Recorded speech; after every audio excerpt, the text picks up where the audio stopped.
From Television City in Hollywood, we bring you the Jack Benny program.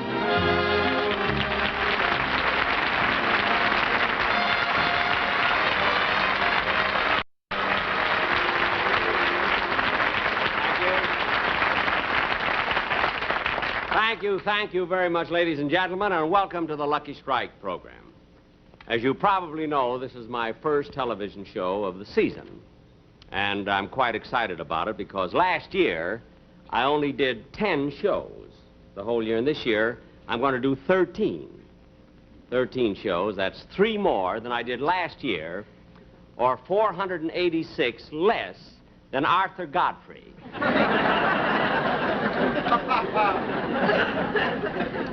But this season, I promise you, I'm going to bring some of the most important guest stars that you've ever seen on my television shows. As a matter of fact, I've already made arrangements to import some of these celebrities over from Europe, from Italy. I'm bringing a lot of these celebrities. I'm bringing over Gene Kelly, Gregory Peck, Robert Taylor, and Claudette Colbert, Anna Marie Alberghetti. Oh, no, that one I got here in Hollywood. The others I'm bringing over, you know. And I'm also going to have this year a very, very important Broadway celebrity, Mr. Wayne Sanger. Now, I know that his name at the moment is not, you're not familiar with his name, but that as soon as you see him, you'll recognize him. Because for 4 consecutive weeks, he sat in the audience next to the celebrity who was introduced by Ed Sullivan.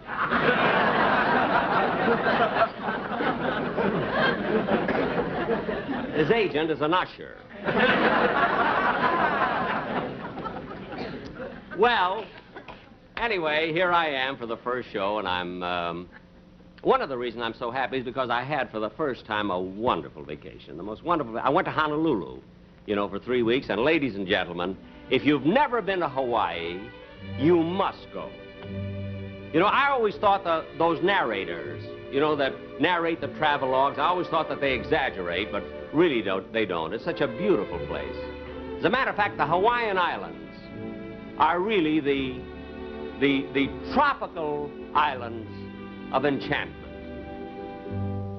Yes, the tropical islands of enchantment, the paradise of the Pacific, Hawaii.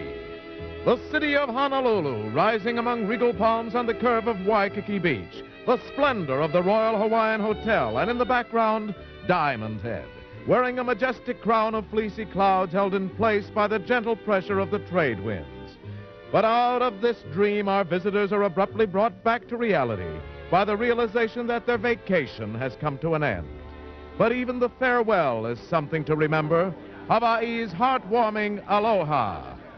As the luxurious queen of the Pacific, the Lurline, prepares to sail, there is music, flowers, and tumultuous gaiety.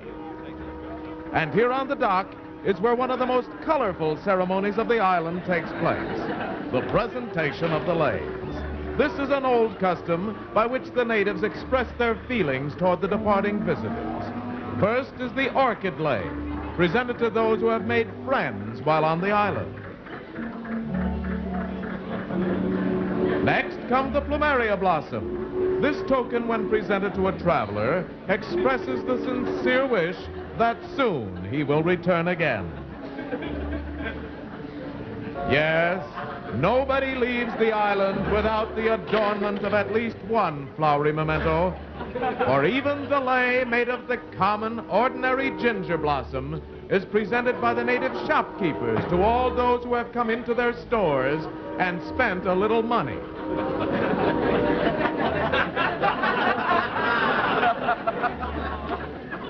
Uh-oh, is one of our departing visitors being neglected? Can it be possible that of all those people with whom he frolicked away those carefree hours at Waikiki, not one of them remembered to present him with the island's most treasured... Ah, here comes someone to correct this oversight.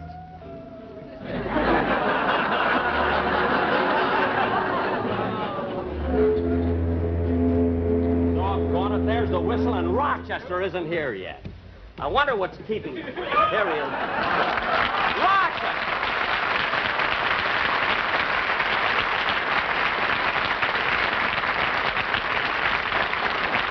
It's about time you got here. Come on, we got to get going. Look, boss, do we have to leave now? Of course we have to leave now. Why are you dressed like that? I didn't have time to change. I was a special guest at a luau. A luau? That's a Hawaiian smorgasbord. I know what it is. And anyway, why were you a special guest? Well, this luau was given by the Polynesian chapter of the Central Avenue Social and Ukulele Club. I know, but you still could have left early enough to bring your own luggage. I couldn't help it. They wouldn't let me leave until we drank a toast to King Kamehameha the First. King Kamehameha the First. Then we drank a toast to King Kamehameha the Second. Uh-huh. Then I proposed a toast to King Kamehameha the Third. The third, huh? Which led to a toast to King Kamehameha the Fourth. Look, Rochester. Then they insisted that I drink a toast to King Kamehameha the Fifth. Well, you were certainly popular. Popular? Boss, shake hands with King Kamehameha the Sixth. Oh, for heaven's sakes. Look, Rochester. Oh, there we are. Come on, let's get the baggage and we'll go. Take your own out. Mr. Benny. Yes? I'm the manager of the Haleakala Delicatessen in Honolulu. And in honor of you having taken all your meals with us during your stay here in the islands, we'd like to present you with this. Oh, well, that's... Well, of course, I noticed that the other passengers received leis of ginger and orchids. What is this one made of? Chicken livers. Chicken livers? You better not wear it on board, boss. The seagulls will drive us crazy. Never mind. Thank you. Yes. Thank you very, very much.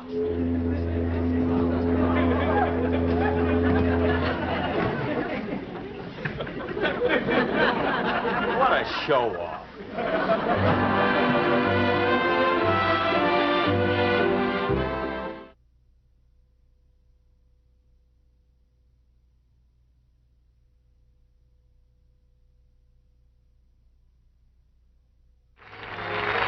So, with her bow majestically pointing into the trade winds, the luxurious queen of the Pacific, the Lurleen, reluctantly sails from Honolulu Harbor. And as the Aloha Tower sinks behind the horizon, we bid fond farewell to Hawaii. However, our vacation has not come to an end, for we still have the luxurious voyage homeward.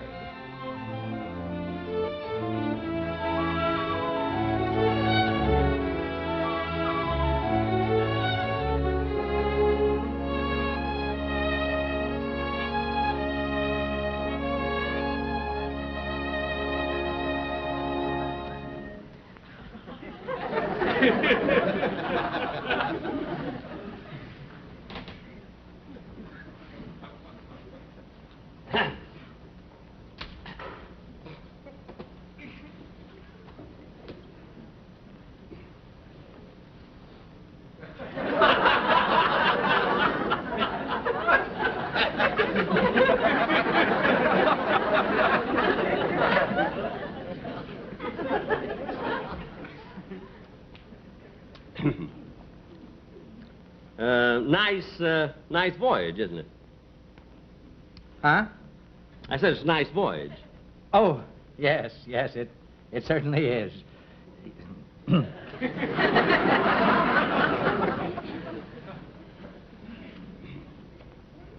Our position is latitude 145, longitude 21. Well, that's nice.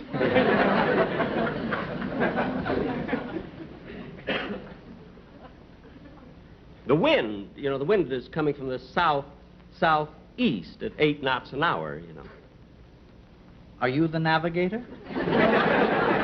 No, but I have a Commander Corey Space Patrol compass. I ate cereal until it came out of my ears.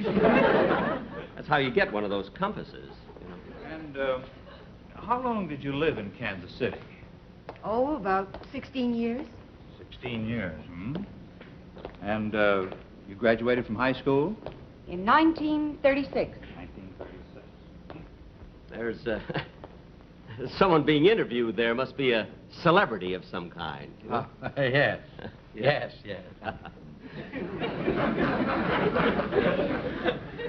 You know, I'm a celebrity, too. Well, I guess I'll go to my stateroom.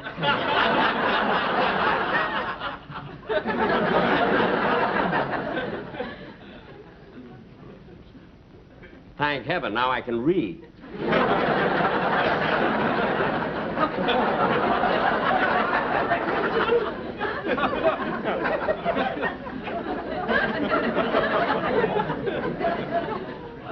Why doesn't he take those things off? Cablegram for King Kamehameha VI. Cablegram for King Kamehameha VI. Oh, here, boy, here. Are you? No, but I know His Majesty personally.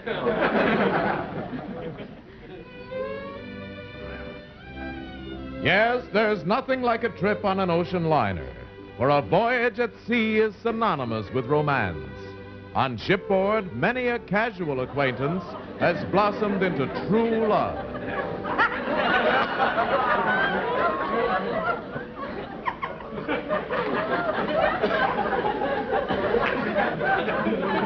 Hello?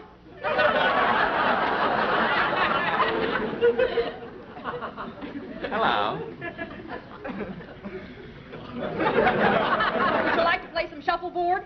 No, no, thank you. Deck tennis? No, no, thanks. I'm reading now. Okay. There's a celebrity being interviewed over there. I just want to go over and see who it is, you know, because, you know, after all, I'm a sort of a celebrity, too. Yeah? Oh, I beg your pardon. It's quite all right. Mr. Benny. Mr. Kitzel! Oh, for heaven's sakes, Mr. Kitzel. Well, what are you doing on this ship? I just had a wonderful vacation in Hawaii. No. Did you visit all the islands? I went from Maui to Kauai, from Hilo to Haiti, Tahiti? from Tahiti to Tahiti.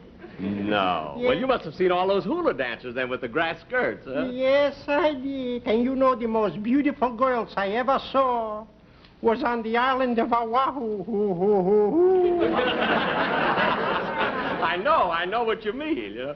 Well, is this your first trip to the islands? Oh, goodness, no. Every year this time I'm spending 2 glorious weeks on the tropical islands of enchantment. No. Yeah. Well, how can you afford it? I got a nephew who's a master of ceremonies on a quiz program. And you always win? This year I went direct to Hawaii and he cabled me the questions. No. Yeah. Well, it's wonderful seeing you. Is your wife with you? Who do you think I'm hiding from? Hello, Mr. Benny.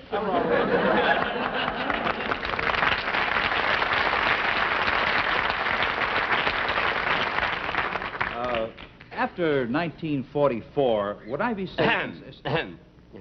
How do you do? How do you do? Hello. Certainly is a nice trip, isn't it? Yes, it's Beautiful lovely. Weather and everything has been so nice. Yep. I'd like to introduce myself. I'm Jack Benny. Well, I'm Mrs. Michelson. Oh. I'm Dr. Kinsey.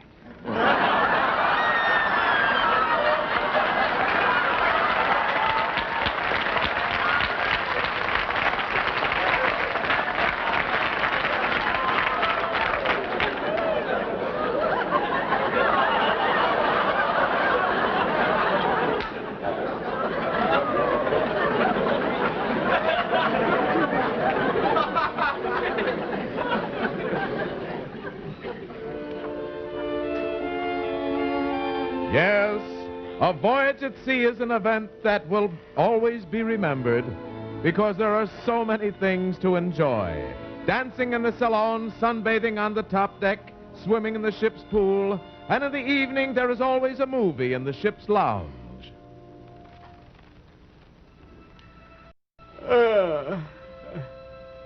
Gosh, that was a great picture they showed last night. Gentlemen prefer blondes. Boy, they sure had two beautiful girls in that movie. Jane Russell and Marilyn Monroe. I know them both so well. Why couldn't one of them been on this trip? Here I am, alone, in a romantic mood. Gee, Marilyn Monroe. Marilyn Monroe. Don't leave, Marilyn. What? Marilyn, don't go. Marilyn. Marilyn, please don't go. Marilyn, wait.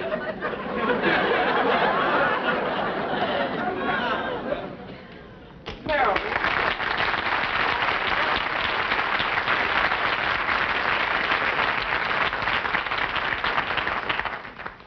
Marilyn, why did you walk away from me? Why did you want to leave me? Because I can't trust myself with you. What? You're so strong and I'm so weak. And when you look at me with those big blue eyes, I understand. In the picture, all I wanted was money and diamonds. But now, for the first time, I realize that all I really want is you. Marilyn. Dream on, Mr. Benny, dream on. Marilyn. Marilyn, I'm mad about you. I'm mad about you too, Jack. Jack. Yeah. Jack. Will you do something wonderful for me that would make me very happy? Well, of course, Marilyn. I'd do anything. Anything for you. What is it? Well, in my next picture, there's going to be so many love scenes. I want you for my leading man. Oh, Marilyn, I'd love to be your leading man. Good. Now, if we can only get permission from Darryl Zanuck. Why?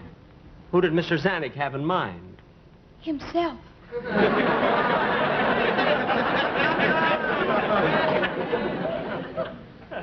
Gee, Marilyn, I just can't get over just the both of us here all alone on the Lurley. Yes, Jack. I never dreamed it could happen to I. Neither did me.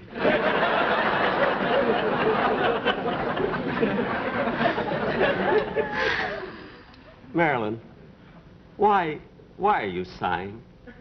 I was just thinking, Jack, how generous you are. Just so we could be alone on this trip, you chartered the Laureline for $600,000. I did? If that doesn't wake him up, nothing will. Marilyn, I know this is sudden, but will you marry me? Marry? But look at the difference in our ages. Well, there isn't much difference, Marilyn. You're 25 and I'm 39. Yes, but what about 25 years from now, when I'm 50 and you're 39? Gee, I never thought of that. I did. You shut up! Marilyn, will you have dinner with me tonight? I'd love to, Jack. Thanks ever so. At 8 o'clock? All right, but I better be going now. Bye-bye, baby. Remember, you're my baby. When they give you the eye, though I'll be gone for a while, I know that I'll be smiling with my baby by and by.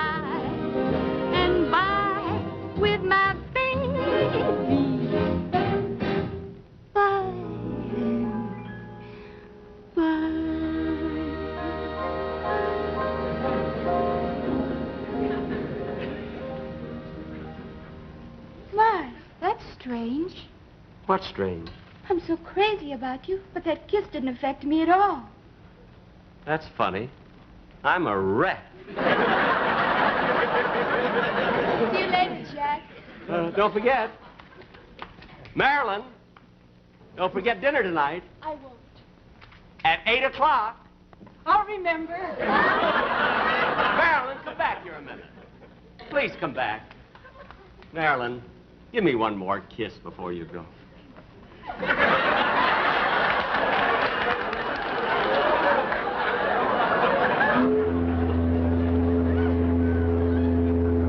Hey, wait a minute. You're not Marilyn Monroe. Well, you ain't no Errol Flynn. Gee. And I was so sure I was talking to Marilyn Monroe. Ah, yes, the sea plays many mental tricks as you're gently lulled in the cradle of tranquility. But there's nothing as soothing and restful as a Pacific cruise back from the tropical islands of enchantment.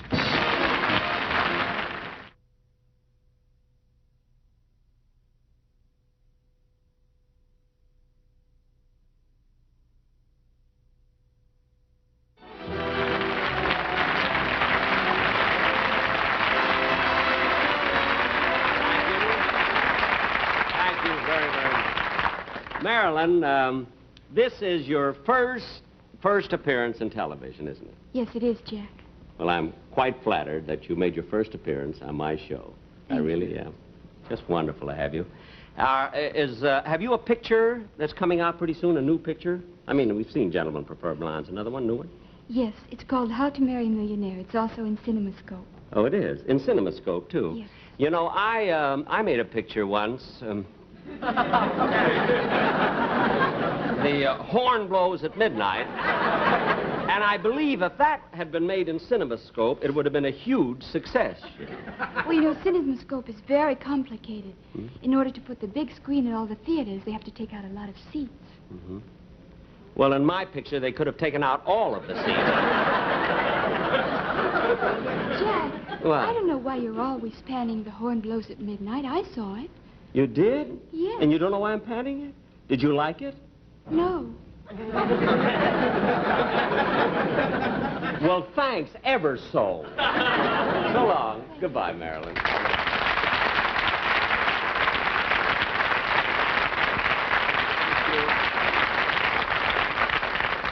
You know, ladies and gentlemen, I'm really quite flattered. I feel highly honored that I was able to have Miss Monroe for my first show, and I do want to thank 20th Century Fox so much.